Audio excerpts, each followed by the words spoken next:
Estamos en el mundo ahora de France 24. Yo soy Rosa Pérez Masdeu. Vamos con las noticias.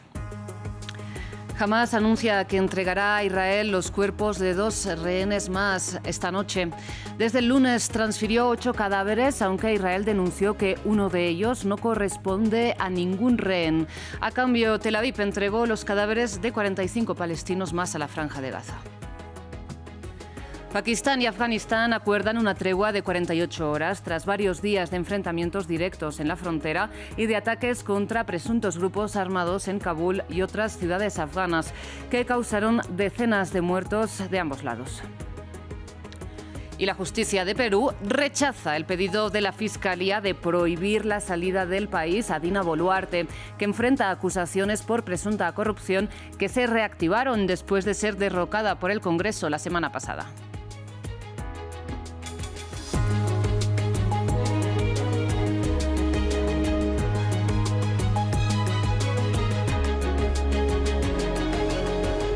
Iniciamos en la Franja de Gaza porque Hamás se ha comprometido a transferir a Israel 2 muertos más esta noche. Esto después de que se sumarían a los 8 cadáveres que ha entregado ya desde el lunes. Sin embargo, las autoridades israelíes señalaron que uno de los cuerpos que han recibido no corresponde con ninguno de los secuestrados que el grupo palestino mantenía en el enclave, que como saben ha quedado reducido a las ruinas. Mientras tanto, a la Franja de Gaza llegaron este miércoles otros 45 cuerpos de palestinos entregados por Israel.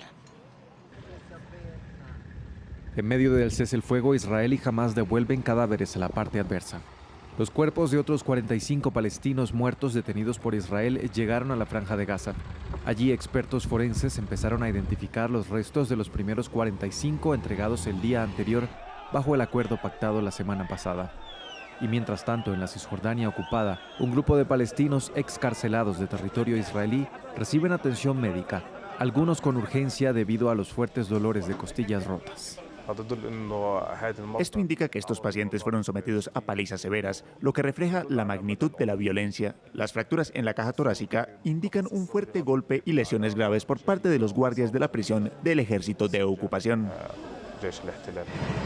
De otro lado, en Israel, familiares esperan ansiosos que Hamás entregue los cuerpos de los rehenes fallecidos en cautiverio.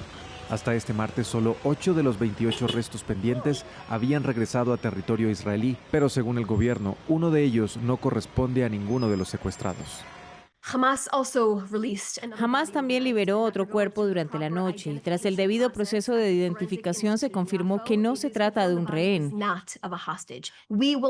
No cederemos en esto y no escatimaremos esfuerzos hasta que nuestros rehenes caídos regresen, hasta el último.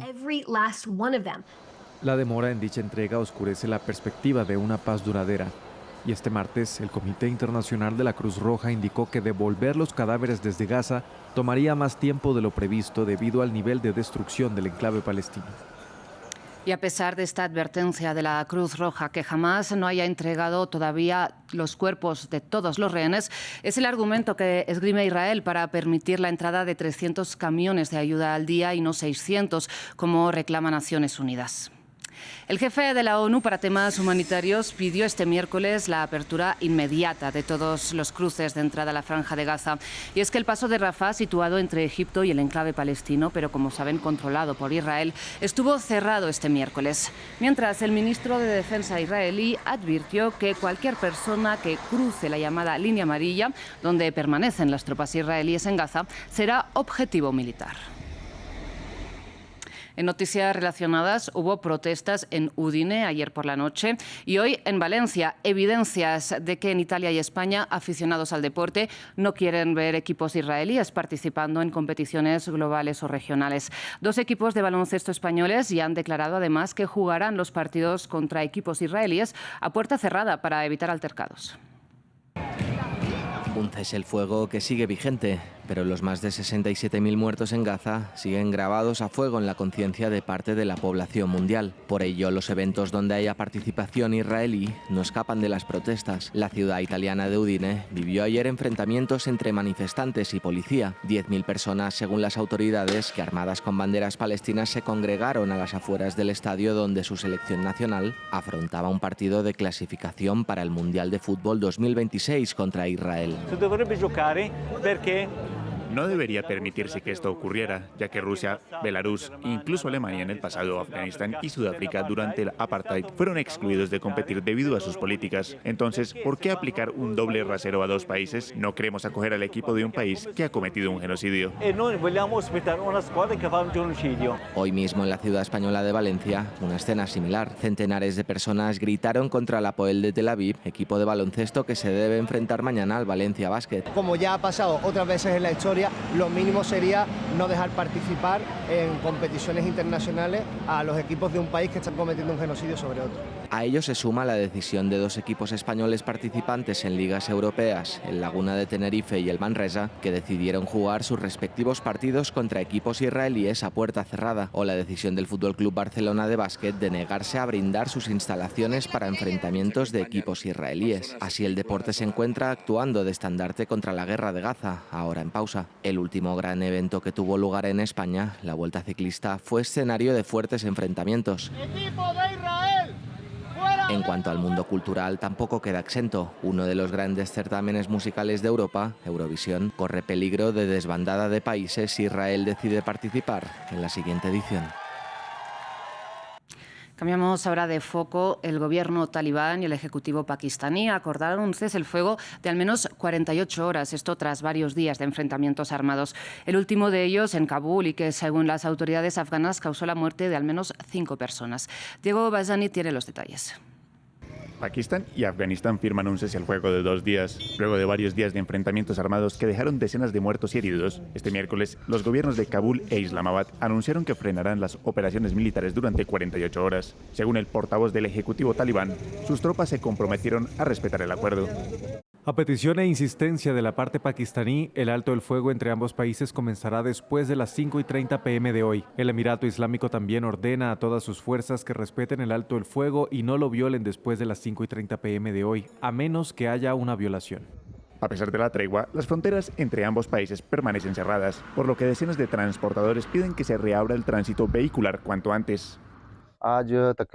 Hemos tenido muchas dificultades con el transporte. Nuestros vehículos están atrapados a ambos lados de la frontera. Esto supone una pérdida para ambos países. Previo a lograr un consenso, los talibanes denunciaron que Pakistán atacó varios puntos del país, incluida la capital Kabul. A su vez, Islamabad acusó a su vecino de arremeter contra un puesto fronterizo en la localidad de Chaman. El inicio de los enfrentamientos se llevó a cabo gracias a una operación militar pakistaní contra el líder del movimiento talibán de Pakistán. Un ataque derivado de las acusaciones del gobierno de Asif Ali Zardari contra los talibanes de acoger en su país a milicianos radicales que realizan operaciones armadas dentro del territorio pakistaní. Vamos ahora hasta Rusia, porque este miércoles el presidente de facto sirio, hablamos de Ahmed al-Shara, visitó Moscú por primera vez desde que llegó al poder, tras derrocar en diciembre pasado precisamente a Bashar al-Assad, quien está exiliado, de hecho, en la capital rusa. Sin embargo, a pesar de este cambio de gobierno en Damasco, Vladimir Putin resaltó los vínculos especiales entre ambos países, que incluyen las bases militares rusas en el territorio sirio. Hugo Caro Jiménez nos amplía. Vladimir Putin y Ahmed al-Shara se ven las caras.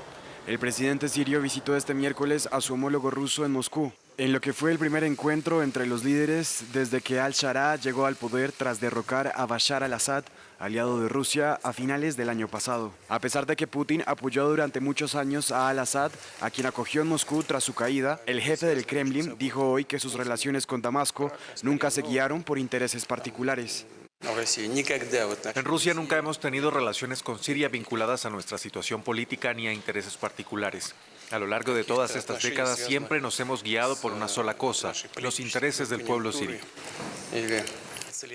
Por su parte, al-Shara resaltó los lazos históricos y la dependencia siria de energía y suministros con Rusia. Existen lazos históricos, así como relaciones bilaterales e intereses comunes que nos unen. Muchas cosas nos unen. Gran parte del suministro de alimentos de Siria depende de la producción rusa y numerosas centrales eléctricas dependen de la experiencia rusa. Muchas relaciones estratégicas y políticas, tanto regionales como internacionales, están estrechamente vinculadas a Rusia.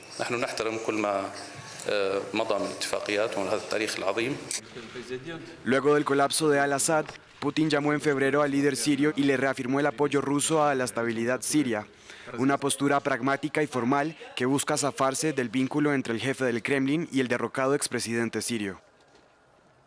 En paralelo, en Bruselas, los miembros de la OTAN debaten sobre cómo defenderse contra las presuntas violaciones rusas de su espacio aéreo y sobre cómo mantener el apoyo militar a Ucrania. Bien, por un lado, tras esas presuntas incursiones que mencionábamos aéreas rusas en el espacio aéreo de países europeos de la alianza, como por ejemplo Polonia, la organización quiere crear un muro de defensa con drones en su llamado flanco oriental. Por otro lado, respecto a Ucrania, el ministro de Defensa ucraniano estipuló que su país necesitaría armamento por un valor de entre 12.000 y 20.000 millones de dólares solo en 2026 para defenderse de Rusia y enfatizó en la necesidad de defensas antiaéreas. Bien, pues ante la falta de recursos propios, desde agosto los países europeos han enviado apoyo armamentístico a Kiev por un valor de 2.000 millones de dólares, pero con compras a la industria estadounidense.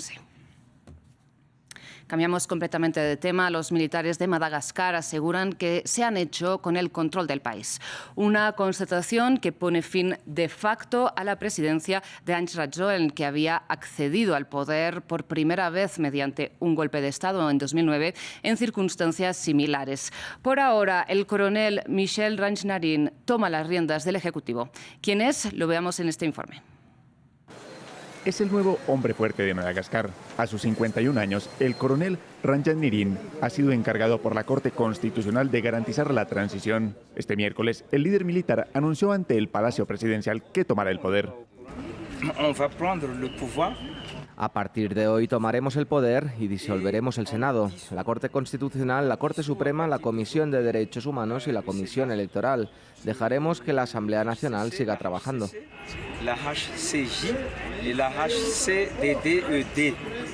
La mayoría de los malgaches descubrieron el rostro de Ranchnarin el sábado 11 de octubre, cuando pidió a las fuerzas del orden que no dispararan contra los manifestantes. Al día siguiente, rindió homenaje a las víctimas de las manifestaciones durante una ceremonia celebrada en una plaza abarrotada de gente. Crítico con el gobierno de Ange Rajoelina, el coronel fue encarcelado entre noviembre de 2023 y febrero de 2024 por incitación a la rebelión militar con vistas a un golpe de Estado y posteriormente condenado a 1 año de prisión condicional por atentado contra la seguridad del Estado. Sin embargo, el comandante de la unidad de élite Capsat niega querer mantenerse en el poder y afirma que solo ha asumido sus responsabilidades en un país en el que, según él, nada funciona. ¿Golpe de Estado? Yo no lo creo. No creo que haya habido un golpe de Estado. Yo siempre he respondido a los periodistas extranjeros que el ejército acaba de demostrar al pueblo malgache que el ejército sigue existiendo.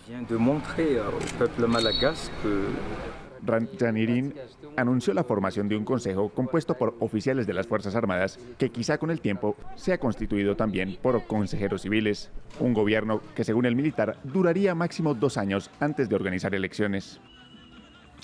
Y cerramos con noticias de América Latina porque un juez peruano declaró este miércoles textualmente infundado el pedido de un fiscal que pretendía impedir que la expresidenta Dina Boluarte, destituida, recordemos, la semana pasada por el Congreso, pudiera salir del país mientras se la investiga por presunto lavado de activos, entre otros delitos. Nuestro corresponsal en Lima, Francisco Zacarías, nos amplía.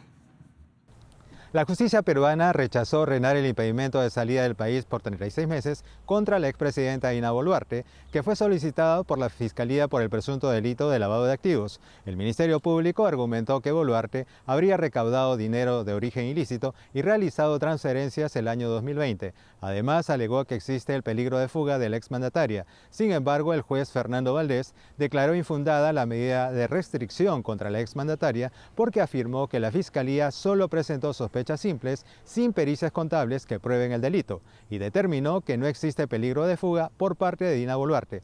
La decisión de la Corte encendió las redes sociales con comentarios de peruanos que criticaron a la justicia peruana, porque afirman que se abre la puerta para que Dina Boluarte en cualquier momento pueda salir de Perú y refugiarse en algún país. y así evadir a la justicia. Por su parte, la defensa de Boluarte ha anunciado que tiene lista una acción de amparo constitucional ante el Poder Judicial contra la vacancia presidencial que aprobó el Congreso, porque vulneraron sus derechos y no le dieron el tiempo necesario para ejecutar su defensa. El recurso se encuentra en manos de Dina Boluarte y ella tomará la decisión de interponer el amparo. Mientras tanto, la Fiscalía espera tener mejor suerte en un segundo pedido de impedimento de salida del país contra el exgobernante, esta vez por 18 meses, que la justicia revisará este jueves 16 de octubre por el presunto delito de aprovechamiento indebido del cargo. Bien, seguiremos el desarrollo de esta situación en Perú. De momento despedimos esta edición informativa, pero enseguida regresamos con más noticias.